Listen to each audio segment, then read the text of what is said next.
Welcome back to the deep dive.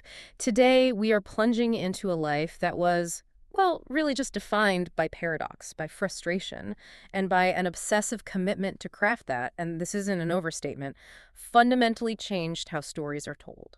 It really did. Our subject is Gustave Flaubert, the French novelist. Mm. And his work habits were so punishing, his commitment to objective truth so absolute, it, uh, it arguably changed the very definition of modern prose. He's always labeled the master of literary realism, but the sources you've provided paint a much more complex picture. Exactly. He was an artist who was, at his core, steeped in romantic passion. But he spent his entire professional life trying to suppress it, to replace that passion with an almost scientific precision. And the materials we're working with, the biographies, the articles, his own letters, they show this man who was equal parts intense artist, tormented recluse, and maybe most surprisingly, a really unsparing and scandalous traveler. That's right. So, our mission for this deep dive is to try and synthesize these contradictions. We need to look at his personal battles, his painful pursuit of aesthetic perfection, and his monumental influence on literature. And that influence is often indelible, which is the key thing to understand about him. Also, Well, Flaubert is the writer that other serious writers read and reread to learn how to structure a sentence, how to observe a scene, and crucially, how to just disappear from their own text. right. So by the end of this, you, the listener, should understand why he earned that pretty sobering nickname, the Martyr of Style. Yes, and you'll see how his methods, we're talking weeks of struggle just to polish a single page, shape the way that you, as a modern reader, expect and demand prose to function today. Okay, let's unpack that right away because that's a huge claim. What's the fundamental idea we need to get our heads around with Flaubert? The core thesis, and you see this in theorists like Cornélie Cavas, is that Flaubert elevated realism not just by describing things, but by striving for formal perfection in the language itself. So it's not just what he's saying, but how he's saying it. Precisely.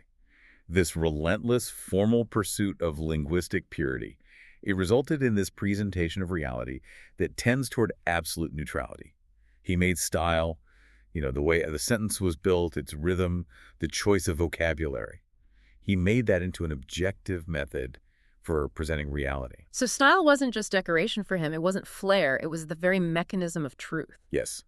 If the language was perfect, the truth would simply emerge, unadulterated by the author's ego or sentimentality. He saw language as a scientific instrument. A perfectly calibrated scientific instrument. He didn't invent realism, not by a long shot, but you could say he professionalized it. He turned it into this rigorous, almost scientific endeavor. And we're going to trace this incredible struggle, this sort of war against the self through his key works. We'll be looking at Madame Bovary, of course. Of course, and his massive, cynical project, Sentimental Education. And crucially, his voluminous correspondence, his letters, which give us this direct, unfiltered access to his incredibly conflicted, often tormented mind. That's where you really see the struggle behind the perfection. Okay, let's start with part one. The contradictory life of Gustave Flaubert. We need to build that foundation. He was born in 1821 in Rouen, Upper Normandy, and his upbringing was comfortable, but also very grounded in a kind of empirical reality. It was. It was stable and very professional. He was the second son of Achille Cléophas Flaubert, who held an extremely important position. He was the director and senior surgeon of Rouen main hospital. And you have to think about what that environment would have been like. Oh, absolutely. It's a world of dissection, of clinical observation, of this cold, unblinking assessment of the human body and all its pathologies. That early connection to the medical and scientific world, it subtly but profoundly influenced his later, almost surgical desire for precision in his writing. So he was kind of destined for a clinical viewpoint, but he just applied it to psychology instead of anatomy. That's a perfect way to put it. But despite that scientific backdrop, he was drawn to the imagination almost immediately. He was a literary prodigy, in a way. The sources say he began writing remarkably early, maybe as young as 8 years old. He got his formal education at the Lycée Pierre Corneille in Rouen, and then in 1840, he was set up for the next logical step. The law. The law. Which he hated. This seems like such a common detour for these young artistic souls in the 19th century. It was the path of professional expectation. Right. He went to Paris to study, but the sources are all very clear. This was not his calling. He was an indifferent student at best, and he found Paris itself, the intellectual and social hub of all of France, to be distasteful, chaotic. Why? What was it about Paris? He saw its superficiality, its easy pleasures and constant distractions, and for him that was completely antithetical to the serious pursuit of art. That early distaste for urban chaos, it, Mhm. it it really foreshadows his later artistic rejection of cliché and easy sentiment, doesn't it? It's a direct line. But he got a break from the law in 1840 with some travel. But the real life-altering shift happened a few years later. Right, he traveled in the Pyrenees and Corsica, but the permanent retreat, the thing that really defined his entire career, that came in 1846. That's the moment. He suffered an attack of what we now believe was epilepsy, Hmm. a truly debilitating condition back then. And following that, he abandoned his law studies entirely and left Paris for good. This is such a pivotal moment. It's not just a career change. This is the moment he establishes the Creuset Hermitage. Yes, Croissant. It's near Rouen, right on the banks of the Seine, and it became his fortress. Huh. He returned there and lived for the rest of his life, only making these occasional necessary visits to Paris or England. So this seclusion was absolutely necessary for his intense multi-year writing process. It was. It contributed heavily to this image of the solitary genius, struggling against the current of easy writing. He essentially walled himself off from the very society he spent his entire career so ruthlessly documenting. Now, despite this physical seclusion, he wasn't completely immune to human connection, which brings us to his private life and relationships. The most significant one was with the poet Louise Calais. The relationship with Louise Calais, which lasted from 1846 to 1854, is absolutely vital for understanding Flaubert the man. His letters to her, the famous correspondence, are not just love letters. No, there's so much more. They're a key source of insight into his thoughts on writing, the philosophy of art, the burden of existence, his whole process. The biographer Émile Faguet called it his only serious romantic relationship. Even though he had a mistress in England. Right. But that distinction, a serious intellectual epistolary connection versus a more physical relationship, is fascinating. Yeah. It suggests that for Flaubert, intellectual and artistic communion was the highest form of romantic seriousness. For a man obsessed with the perfect word, it makes sense that the written communication would be the most profound relationship. Absolutely. His letters to Calais give us the clearest, least polished view of his mind. It's interesting, though, how he maintained these connections while at the same time completely rejecting the foundational unit of society, the family. He never married, never had children. He was definitively, almost brutally, opposed to marriage and procreation. There's a striking letter to Calais from 1852 where he lays out this very clear, very extreme antinatalist viewpoint. He states that he did not want to transmit to no one the aggravations and the disgrace of existence. Wow, the disgrace of existence. That is a dark, almost nihilistic statement. How did that personal philosophy end up fueling his art? Well, it gave him the philosophical justification for his objective method. If existence itself is inherently a disgrace and an aggravation, then the artist's role isn't to console or to romanticize it. It's just to document the misery. With clinical accuracy. His refusal to participate in the aggravations of domestic life gave him the detachment he needed to be the ultimate realist observer of those lives. So if he was a recluse in his personal life, was he totally disengaged politically? Did he bring that same cynical detachment to the political landscape?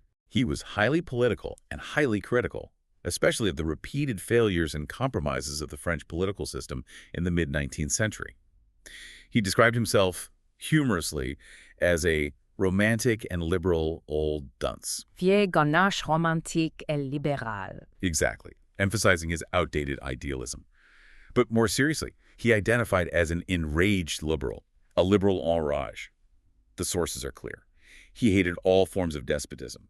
He celebrated any protest of the individual against power and monopolies. That individualistic anti-authoritarian streak makes perfect sense for the author who championed Madame Bovary, a character who is, an individual tragically crushed by the banality of bourgeois convention. It absolutely does. His disgust with political mediocrity, with the cliché of public life, it mirrored his disgust with cliché in literature.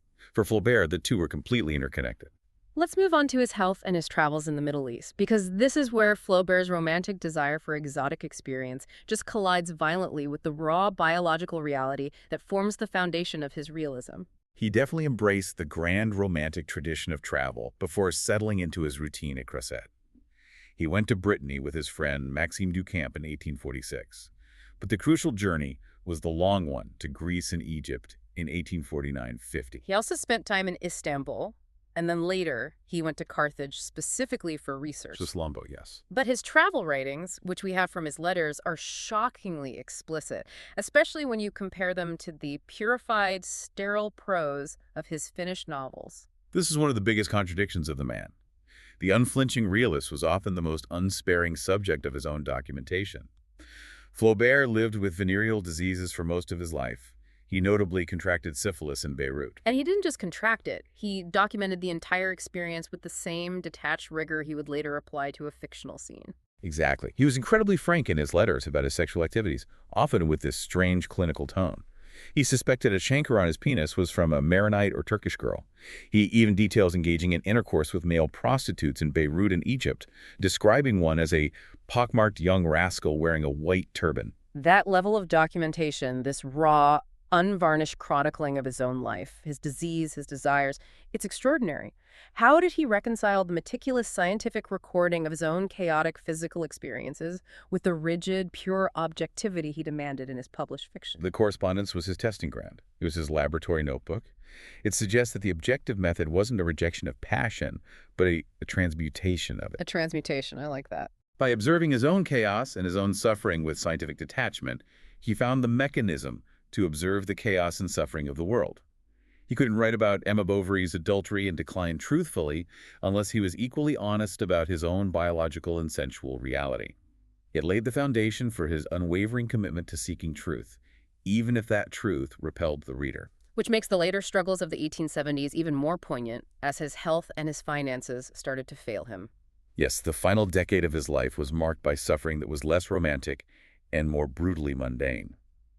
During the Franco-Prussian War in 1870, Prussian soldiers actually occupied his house. A devastating intrusion on his precious solitude. And then he lost his mother in 1872, a profound personal blow. And finally, compounding all that grief and his ongoing health struggles, he fell into severe financial difficulty because of the business failures of his niece's husband. So the ultimate romantic artist, facing invasion, death, and bankruptcy, the very petty miseries he skewered in his own fiction. He was trapped by the reality he had sought to transcend through art. He struggled on until the end, dying at Crozet in 1880 at the relatively young age of 58 from a cerebral hemorrhage.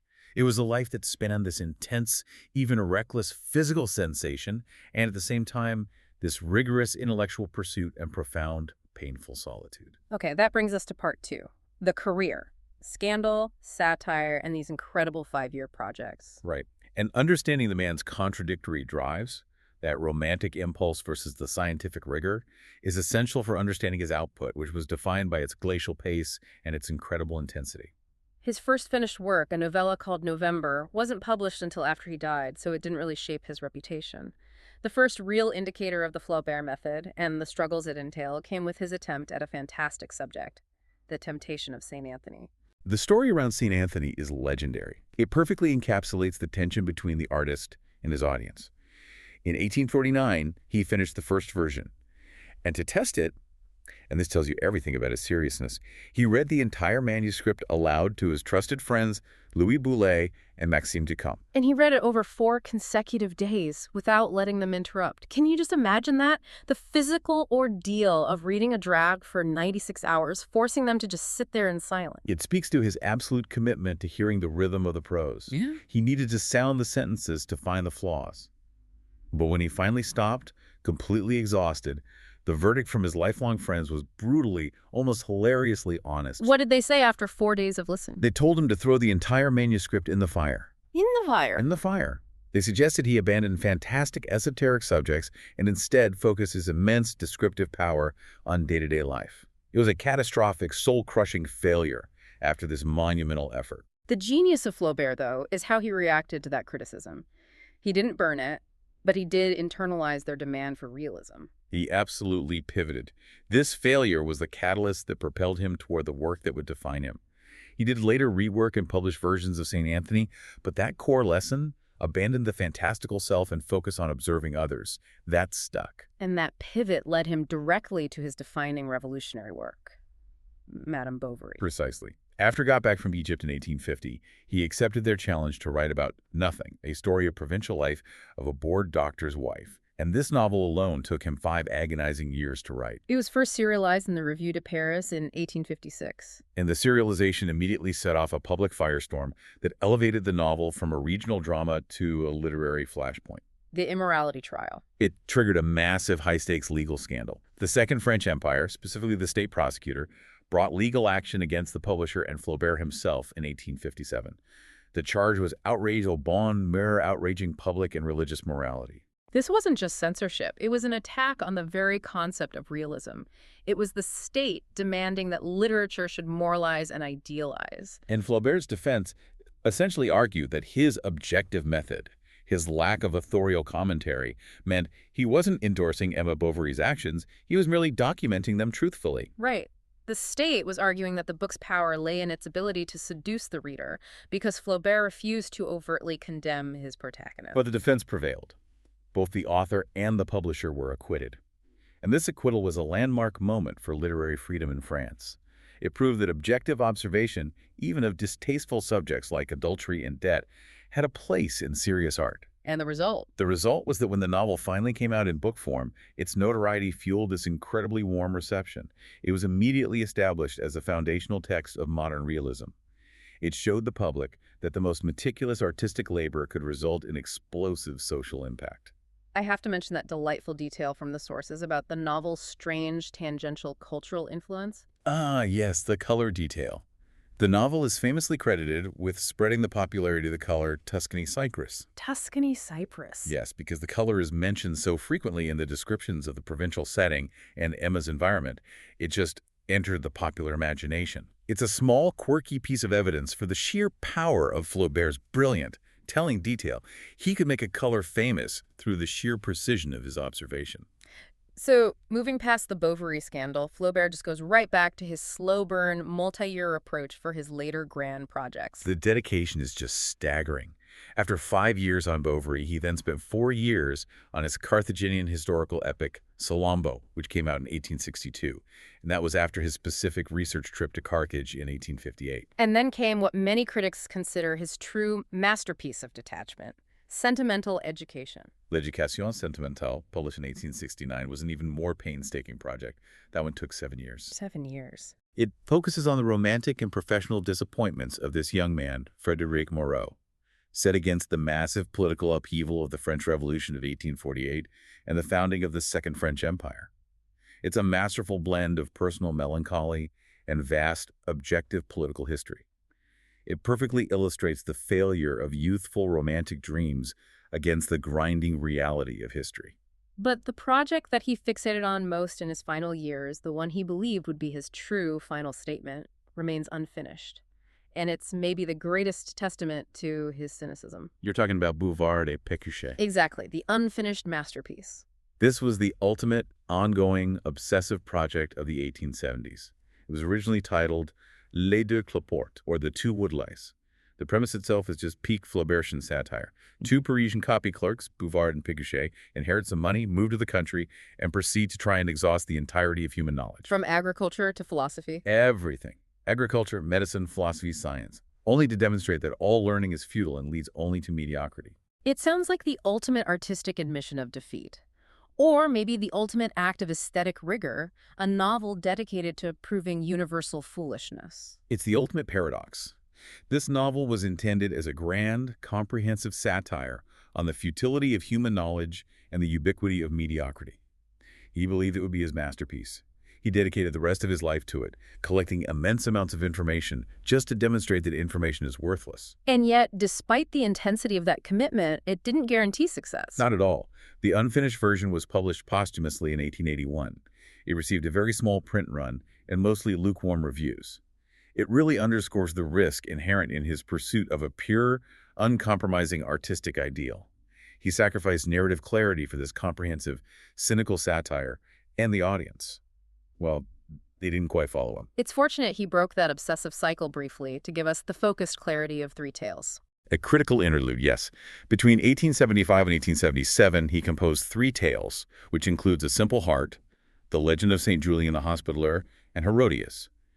These are concise, powerful demonstrations of his descriptive power, but applied to three vastly different human and religious experiences. And just to round out his scope, he also tackled satire more directly in his less-known works. He did. He wrote an unsuccessful drama called Le Candidat in 1874, and the highly satirical Dictionary of Received Ideas, which is basically an inventory of cliches and middle-class stupidity that was published posthumously in 1911. The range of his writing, from historical epic to social satire, it truly reflects his broad, cynical interests, even if his pace remained agonizingly slow. That agonizing pace brings us directly to part 3, the Flaubert method. The pursuit of le mot juste. This is really the intellectual centerpiece of our deep dive, because it explains why he was the martyr of style and how his technical genius codified modern realism. Absolutely. The entire Flaubertian system revolves around this one principle, le mot juste. The right word. This wasn't just about finding a nice adjective for him. It was a deeply held aesthetic philosophy. It demanded total rigor. The correct word was the single key, the absolute means to achieve true high quality in literary art. It sounds less like selecting vocabulary and more like an intense moral search for the single, unavoidable linguistic truth. That's a perfect way to put it. It was a style of rigorous avoidance. Flaubert famously avoided anything that felt inexact, anything abstract, any vaguely inapt expression, and above all, he scrupulously eschewed the cliché. For him, a cliché was a lie, a laziness of thought that polluted objective reality. Exactly. If you rely on a tired phrase, you haven't truly looked at the world. And this philosophical rigor translated into his notorious labor. We hear about writers who rely on speed and volume, but Flaubert was the human antithesis of that. The psychological and physical process was excruciating. He worked in this sullen, self-imposed solitude at Creuset, sometimes taking an entire week to complete a single polished page. A single page. Unbelievable. He was rarely satisfied with his initial composition. He'd rewrite sentences dozens of times. His own correspondence is just full of complaints about it.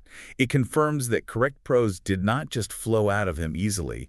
It was hammered into existence through immense work and painstaking, painful revision.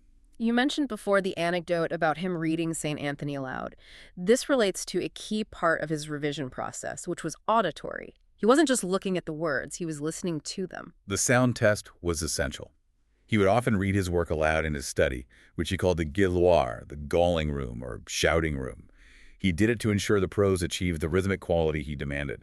He sought to forge a style that was, and this is his quote, rhythmic as verse, precise as the language of the sciences, undulant, deep-voiced as a cello tipped with flame. That fusion of poetry, music, and science, it's incredible. And it required the language to sound perfect. Which leads to his famous self-imposed technical constraints, which we see in his letters to the writer George Sand. What kind of constraints? He spent significant time trying to write harmonious sentences, avoiding assonances.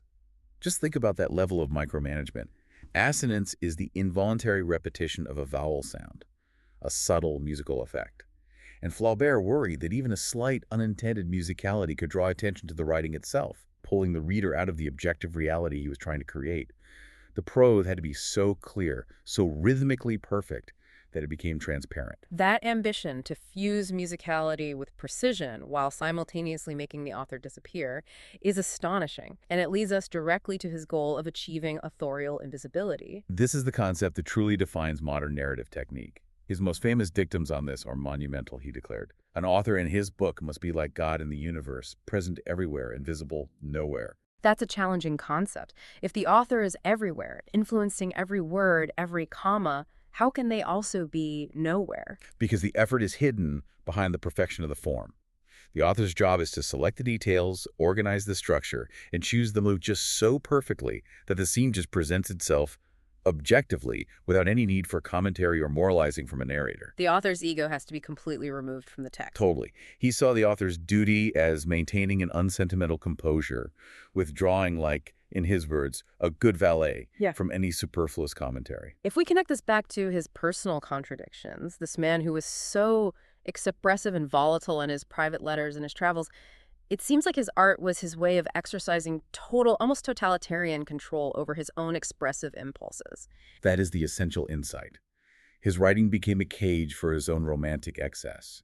He had to be ruthless with his feelings so he could be ruthless with reality.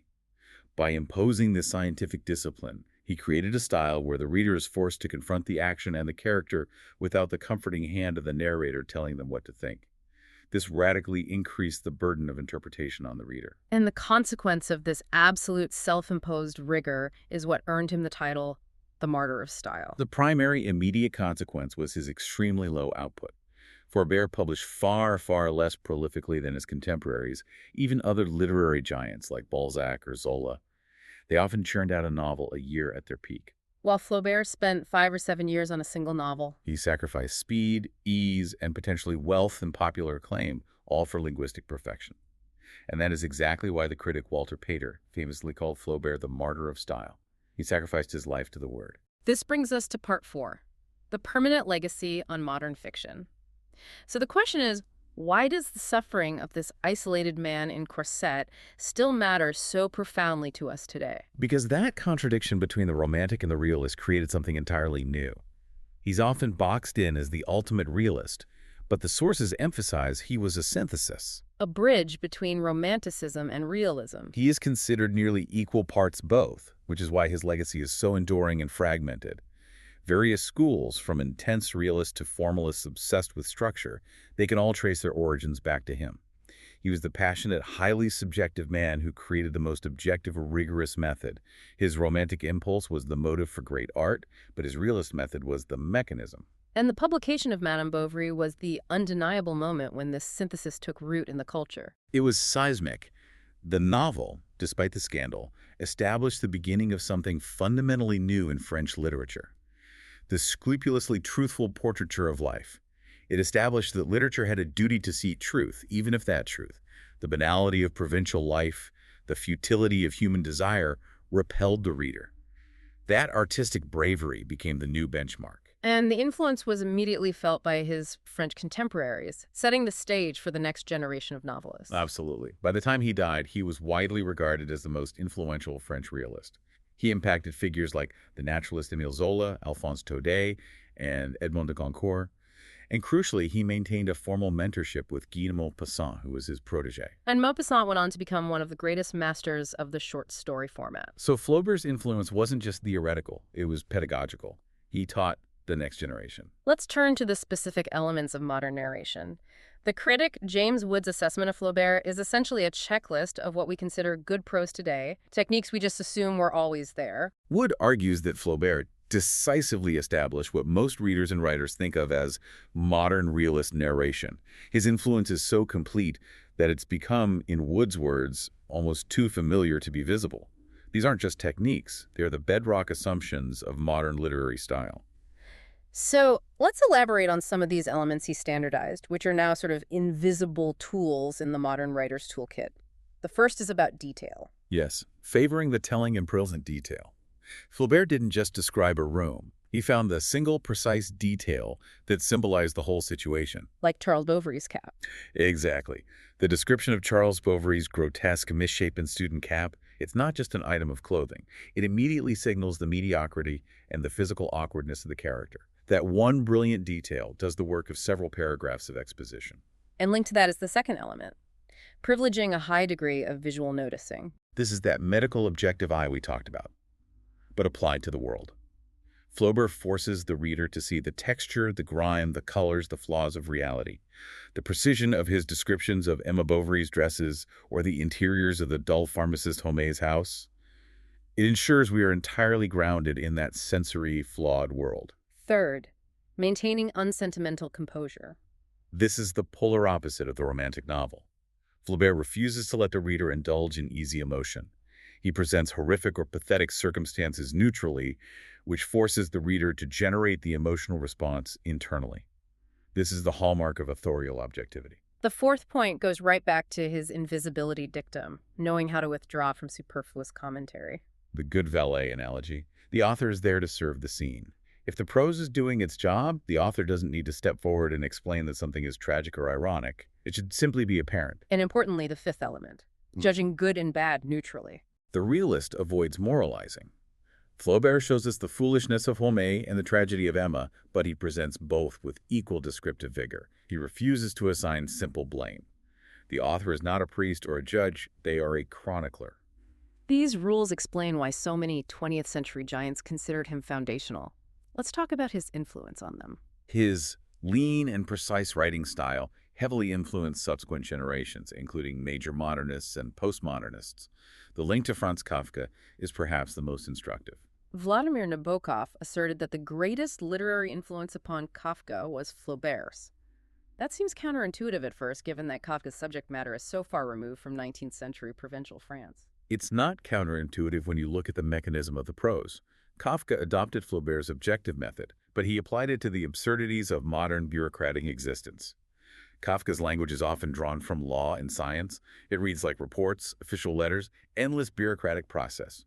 And this vocabulary gives his narratives an ironic clinical precision without any authorial sentiment. So Flaubert taught Kafka how to make the absurd feel real. By describing the nightmare of a man turning into an insect, or the relentless nature of the trial, using the precise, emotionless language of a case report, Kafka achieves this high degree of realism in the midst of unreality. Exactly. The extreme objectivity is what makes the absurdity feel terrifyingly true. This legacy is best described as paving the way toward a slower and more introspective manner of writing that requires the reader to participate in the moral structure of the text. Beyond novelists, Flaubert inspired immense critical and philosophical admiration. His depth resonated deeply with intellectual heavyweights. Jean-Paul Sartre dedicated an immense, partially psychoanalytic portrait to him, The Family Idiot, which came out in 1971. He was trying to deconstruct Flaubert's entire existence as a product of his social class and his psychology. That's a huge commitment, a multi-volume attempt to understand one man's life. And the admiration extended through the entire critical apparatus of the 20th century. Philosophers and sociologists like Michel Foucault, Roland Barthes, Pierre Bourdieu, they all studied his texts not just as literature, but as sociological documents demonstrating the structures of power and language. And Mario Vargas Llosa, the great Peruvian novelist, A major figure himself, and he devoted an entire book, Perpetual Orgy, solely to Flaubert's art, just analyzing the structural genius of Madame Bovary. And we cannot forget the completely unexpected link to media theory. It's amazing. Marshall McLuhan, the great prophet of media change, claimed in a lecture that he derived all my knowledge of media from people like Flaubert and Rimbaud and Baudelaire. How is that even possible? It suggests Flaubert's rigorous, objective dissection of reality. The way he saw the world through the lens of pure form provided a conceptual framework even for understanding technological and communicative change. His eye for the telling detail, for the objective manifestation of subjective reality, was powerful enough to be translated across academic fields. So let's talk about his ongoing relevance. His work remains essential, both in its raw form and in continuous adaptation. His bibliography is incomplete without his massive correspondence, which remains a cornerstone of literary studies. For instance, the letters he exchanged with George Sand were published in 1884, with a key introductory essay by his protégé, Guy de Maupassant. And his stories continue to be irresistible to other mediums. The adaptations are numerous. His novella Herodias was adapted into an opera by Massenet. Madame Bovary has been adapted countless times, operas, numerous films, TV series across the decades. Even his dense Carthaginian epic, Salammbô, inspired an unfinished opera by Modest Mussorgsky. Flaubert's ability to create powerful, visually realized scenes ensures his work will always find new life on the stage and screen. So let's try and wrap this up. What does this all mean? We've traced Flaubert from his secluded, highly contradictory beginnings through the defining scandal of Madame Bovary to his self-sacrificing pursuit of le mot juste. The essential tension that defines Flaubert is the romantic artist who used an intensely realist method. His passion was for the purity of art and the annihilation of cliché, but his tool was objective, clinical, scientific observation. He proved that to achieve profound objective truth about the human condition, the author must first disappear from the text entirely. And the enduring power of le mot juste is really the ultimate takeaway here. It shows us how that meticulous labor a week spent perfecting one sentence could create prose that feels utterly effortless, that achieves a sense of reality so solid it seems to defy the very artifice of fiction. His work habits paved the way toward that slower and more introspective manner of writing that defines so much of modern literature.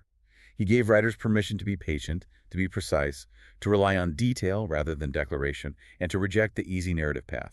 He redefined artistic integrity as aesthetic self-sacrifice. To close out this dive, we have to return to the great final contradiction of his life, the central tension we identified in his core thesis. He was the martyr of style, dedicating his entire life to aesthetic perfection and the pursuit of truth through form. And yet, his ultimate masterpiece, the one he toiled over and believed in most, was the uncompleted Bouvard et Pécuchet.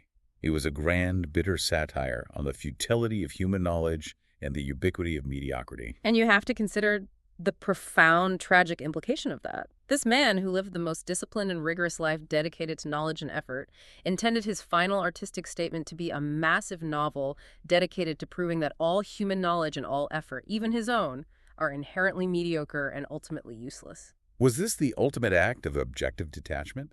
Or was it the final, despairing concession by the romantic idealist who finally realized that even perfect language could not redeem the basic foolishness of humanity? It remains his final, provocative challenge to us. It does. And in one final detail from our sources that suggests the struggle never ended.